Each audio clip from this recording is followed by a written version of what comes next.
லவ்தேத்து இயேசுஸ் கிறிஸ்துஸ். இயேசு கிறிஸ்துவுக்கு புகழ்.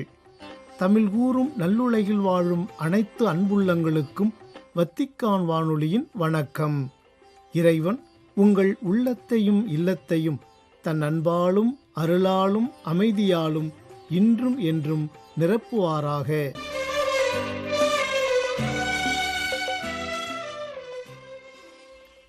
அன்பு நேயர்களே, வத்திக்கான் வானொலி இன்று உங்களுக்கு வழங்கவிருப்பவை தடம் தந்த தகைமை, வாரம் ஓர் அலசல் மற்றும் செய்திகள்.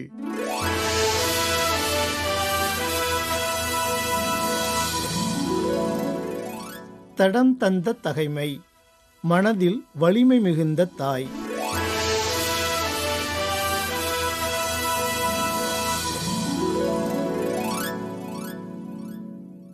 எல்லாருக்கும் மேலாக அவர்களுடைய தாய் மிகவும் போற்றுதற்குரியவர், பெரும் புகழுக்குரியவர். ஒரே நாளில் தம் 7 மைந்தர்களும் கொல்லப்பட்டதை அவர் கண்டபோதிலும் ஆண்டவர் மீது கொண்டிருந்த நம்பிக்கையால் அவை அனைத்தையும் மிக துணிவோடு தாங்கிக் கொண்டார். அவர்கள் ஒவ்வொருவருக்கும் தாய்மொழியில் அறிவுரை கூறினார். பெருந்தன்மை நிறைந்தவராய் பெண்ணுக்குரிய பண்பையும் ஆணுக்குரிய துணிவையும் இணைத்து அவர்களிடம், நீங்கள் என் வயிற்றில் எவ்வாறு உருவானீர்கள் என நான் அறியேன். உங்களுக்கு உயிரும் மூச்சும் அளித்ததும் நான் அல்ல, உங்களுடைய உள்ளுறுப்புகளை ஒன்று சேர்த்ததும் நான் அல்ல. உலகை படைத்தவரே, மனித இனத்தை உருவாக்கியவர், எல்லா பொருட்களையும் உண்டாக்கியவர்.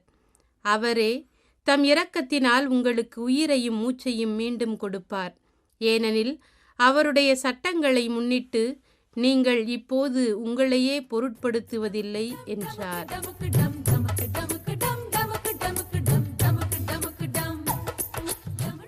வாரம் ஓர் அலசல்.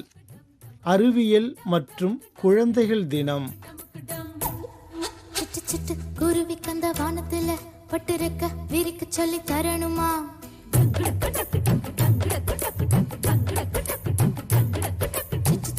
குருவி கந்த வானத்துல பட்டிருக்க விரிக்க சொல்லி தரணுமா?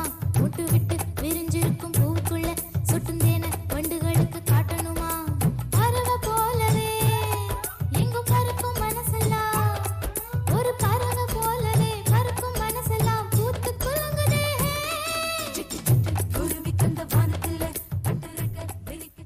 நவம்பர் 10 அன்று உலக அறிவியல் தினம் சிறப்பிக்கப்படுகிறது.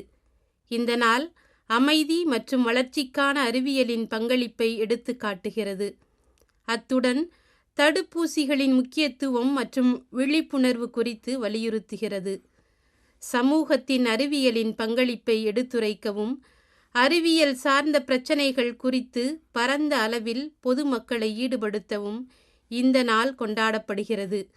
ஆயிரக்கணக்கான ஆண்டுகளாக மனித குலத்தின் எதிர்காலத்தை வடிவமைப்பதில் அறிவியலும் தொழில்நுட்பமும் பெரும் பங்காற்றியுள்ளன என்பதை நாம் மறந்திட இயலாது. சூரிய மற்றும் காற்று போன்ற புதுப்பிக்கத்தக்க தொழில்நுட்பங்கள் கார்பன் உமிழ்வை குறைக்க நமக்கு உதவுவதற்கு இன்றியமையாததாக இருக்கும். அதே வேளையில் மின்கட்டங்களில் அவற்றை ஒருங்கிணைக்க சில பெரிய தடைகள் உள்ளன. ஒரு பெரிய சவால் என்னவென்றால், இயற்கை பேரழிவுகள் மற்றும் சாத்தியமான பயங்கரவாத தாக்குதல்களால் ஏற்படும் மின் தடைகளை கையாளும் அளவுக்கு இந்த தொழில்நுட்பங்கள் இன்னும் முன்னேறவில்லை. புதுப்பிக்கத்தக்க தொழில்நுட்பம் மற்றும் செயற்கை தொழில்நுட்பத்தின் முன்னேற்றங்கள் இதை தீர்க்க உதவும் என்று எதிர்பார்க்கப்படுகிறது.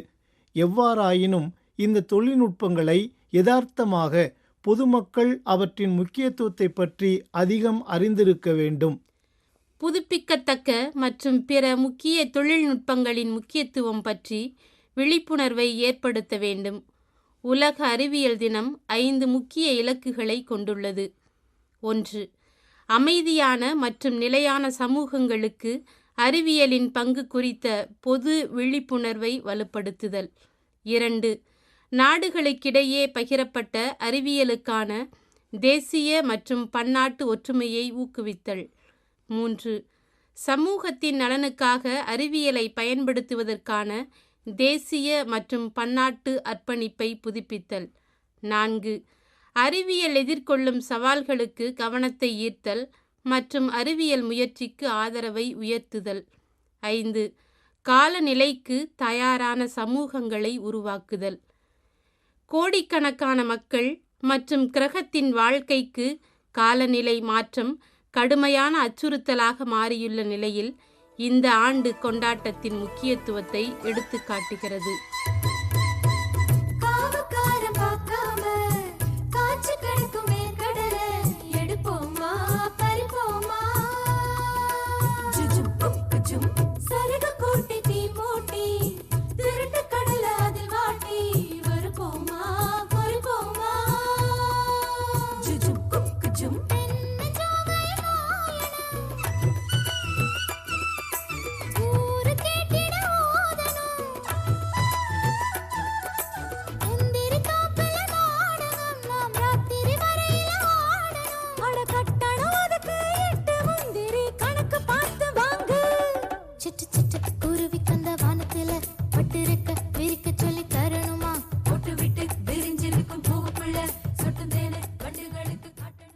அன்பர்களே, அடுத்து இம்மாதம் 14ஆம் தேதி நாம் இந்திய அளவில் சிறப்பிக்க இருக்கின்ற குழந்தைகள் தினத்தை குறித்து சிந்திப்போம்.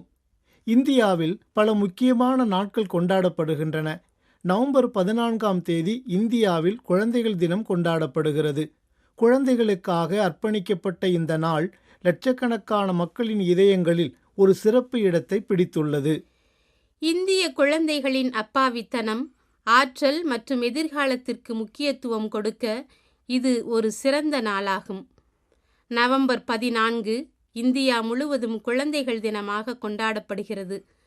சுதந்திர இந்தியாவின் முதல் பிரதமர் பண்டிட் ஜவஹர்லால் நேருவின் பிறந்த நாளை குறிக்கும் வகையில் இந்த நாள் பள்ளிகள், கல்வி நிறுவனங்கள் மற்றும் குழந்தைகளுக்கு முக்கியத்துவம் வாய்ந்த இடங்களில் கொண்டாடப்படுகிறது. சுதந்திர போராட்ட வீரரும் அரசியல்வாதியுமான நேரு குழந்தைகள் மீது மிகுந்த அன்பு கொண்டிருந்தார். மேலும் அவர் நேரு மாமா என்று அன்பாக அழைக்கப்பட்டார். அவர் இறந்து பல ஆண்டுகளுக்கு பிறகும் அவர் இன்றும் அந்த பெயரால் நினைவு கூறப்படுகிறார். மேலும் குழந்தைகள் மீதான அவரது அன்பை கௌரவிக்கும் விதமாக அவரது பிறந்த நாள் குழந்தைகள் தினமாக கொண்டாடப்படுகிறது.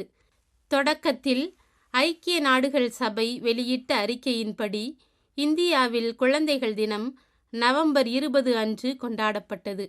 இருப்பினும் 1964 ஜவஹர்லால் நேருவின் மறைவுக்கு பிறகு இந்திய நாடாளுமன்றத்தில் அவரது பிறந்த நாளான நவம்பர் 14ஆம் தேதியை குழந்தைகள் தினமாக அறிவிக்கும் தீர்மானம் நிறைவேற்றப்பட்டது. இந்த நாள் அரசிதழில் வெளியிடப்பட்ட விடுமுறை தினம் அல்ல, ஆனால் குழந்தைகள் பள்ளிக்கு சென்று இந்த நாளின் கொண்டாட்டங்களில் பங்கேற்க ஊக்குவிக்கப்படுகிறார்கள். அன்பானவர்களே, இந்தியாவின் கல்வி அமைப்பில் பெரும் மாற்றங்களை ஏற்படுத்தியதற்கும் தேவையான மாற்றங்களை கொண்டு வருவதற்கும் ஜவஹர்லால் நேரு இன்றும் நினைவு கூறப்படுகிறார். குழந்தைகளின் ஆற்றலில் அவர் மிகவும் ஆழமாக நம்பிக்கை கொண்டிருந்ததால் அவர்களின் திறனை பயன்படுத்துவதற்கு ஒரு சிறந்த கருவியாக இருக்கும் கல்விக்கு அவர் அதிக முக்கியத்துவம் கொடுத்தார். இந்திய தொழில்நுட்ப நிறுவனங்கள், அகில இந்திய மருத்துவ அறிவியல் நிறுவனம் மற்றும் இந்திய மேலாண்மை நிறுவனங்கள் போன்ற பல கல்வி நிறுவனங்களை அவர் உருவாக்கினார். இவை இந்தியாவின் கல்வி அமைப்பின் முதுகெலும்பாக உள்ளன. இந்த மாபெரும் தலைவரை நினைவு கூறுவதோடு மட்டுமல்லாமல் ஒவ்வொரு குழந்தையும் சாதி, மதம், நிதி அல்லது அரசியல் அந்தஸ்தை பொருட்படுத்தாமல் கல்வி, வளர்ப்பு, நலவாழ்வு மற்றும் உடல்நலம் உள்ளிட்ட அடிப்படை வசதிகளை பெற தகுதியானவர்கள் என்பதை இந்த நாள் நமக்கு நினைவூட்டுகிறது. குழந்தைகளின் உரிமைகள் குறித்த விழிப்புணர்வை ஏற்படுத்துவதும் அவர்களின் பாதுகாப்பு மற்றும் நலனின் முக்கியத்துவத்தை உணர்த்துவதும் குழந்தைகள் தினத்தின் முதன்மையான குறிக்கோள்களில் ஒன்றாகும். இதில் கல்வி, நலவாழ்வு, ஊட்டச்சத்து மற்றும் பாதுகாப்பான சூழலுக்கான உரிமை ஆகியவை அடங்கும். குழந்தைகள் தினம் குழந்தை பருவத்தின் மகிழ்ச்சி மற்றும் உற்சாகத்தை கொண்டாட ஒரு வாய்ப்பை வழங்குகிறது. இது பெரியவர்கள் தங்கள் குழந்தைகளை அரவணைக்க ஊக்குவிக்கிறது. அவர்கள் வாழ்வில் விளையாட்டு, படைப்பாற்றல் மற்றும் மகிழ்ச்சியின் முக்கியத்துவத்தை பெற்றோருக்கு நினைவூட்டுகிறது. கல்வி என்பது ஒரு குழந்தையின் வளர்ச்சிக்கான அடிப்படையாகும். குழந்தைகள் தினம் அவர்களின் எந்தவிதமான பின்புலத்தையும் பொருட்படுத்தாமல் அனைத்து குழந்தைகளுக்கும் தரமான கல்வியின் முக்கியத்துவத்தையும் விளக்குகிறது. குழந்தை தொழிலாளர், குழந்தை கடத்தல் மற்றும் குழந்தைகளுக்கு எதிராக நடத்தப்படும் குற்றச்செயல்கள் போன்ற பிரச்சனைகளை தீர்ப்பதற்கான ஒரு முக்கிய நாளாக குழந்தைகள் தினம் செயல்படுகிறது.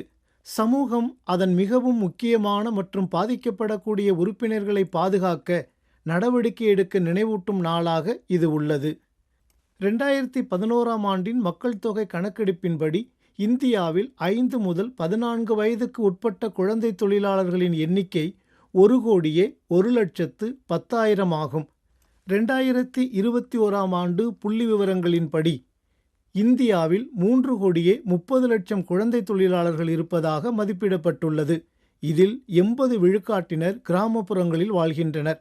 2021 மற்றும் 22ஆம் ஆண்டில் தமிழகத்தில் 2,586 குழந்தை தொழிலாளர்கள் மீட்கப்பட்டுள்ளனர்.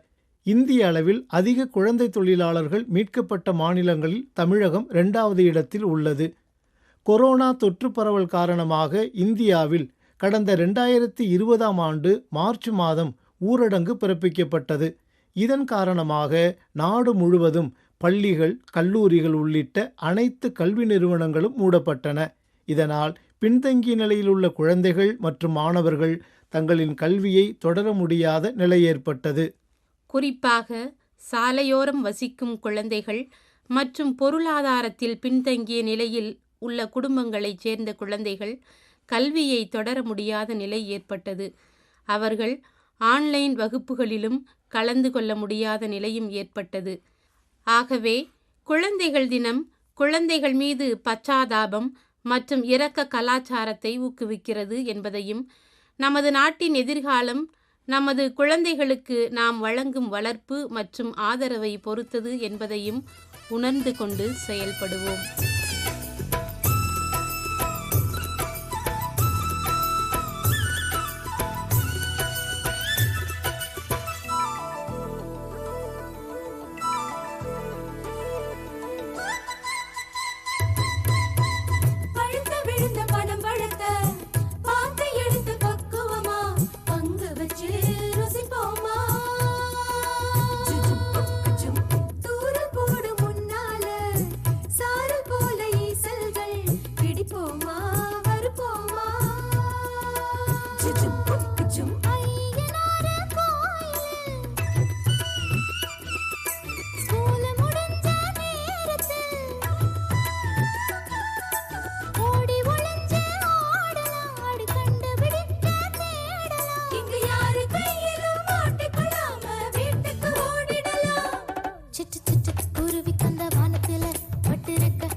அன்பு நேயர்களே, வாரம் ஓர் அலசல், அறிவியல் மற்றும் குழந்தைகள் தினம் என்ற தலைப்பில் இன்றைய நிகழ்வை உங்களுக்கு வழங்கியது வத்திக்கான் வானொலி.